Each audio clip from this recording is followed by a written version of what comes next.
Well, even though Michael Jackson hasn't topped the charts in recent years, his music still resonates with so many of us. Joining us now is an up-and-coming hip-hop artist, Phonte Coleman, who's part of the group's Little Brother, as well as the Foreign Exchange. Phonte, welcome. Hey, what's going on? How you doing? We're doing great here. I wanted to talk to you about Michael Jackson. He did a lot of things, of course, for the music industry. He was so ahead of his time, not just for R&B, but also for pop music. What are your thoughts? Well, the thing about Michael Jackson that really makes him a trendsetter is that prior to him, if you would watch MTV, you would see Aha, you would see Duran Duran, you know what I'm saying? But you wouldn't see really any black artists or any artists of color.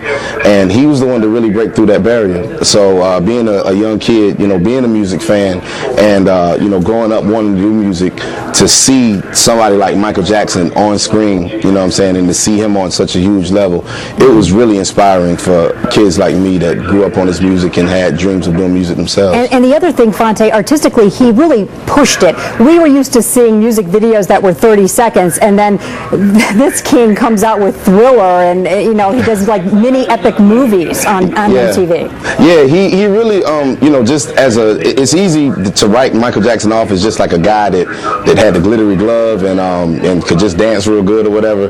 But the thing about it is that he really pushed the bounds artistically, and with his videos, he really took it and made it an art form. You know what I'm saying? I mean, you have to keep in mind, this guy, when he was doing his videos, he was having movie directors, do his stuff. He had John Landis, who did Thriller. He had Martin Scorsese, who did Bad. He did Spike Lee, that did They Don't Care About Us. So he was really pushing that boundary and making it a true art form as far as videos were concerned. So Phonte, really quick to wrap this up, tell me how Michael Jackson most influenced your music in the hip-hop world.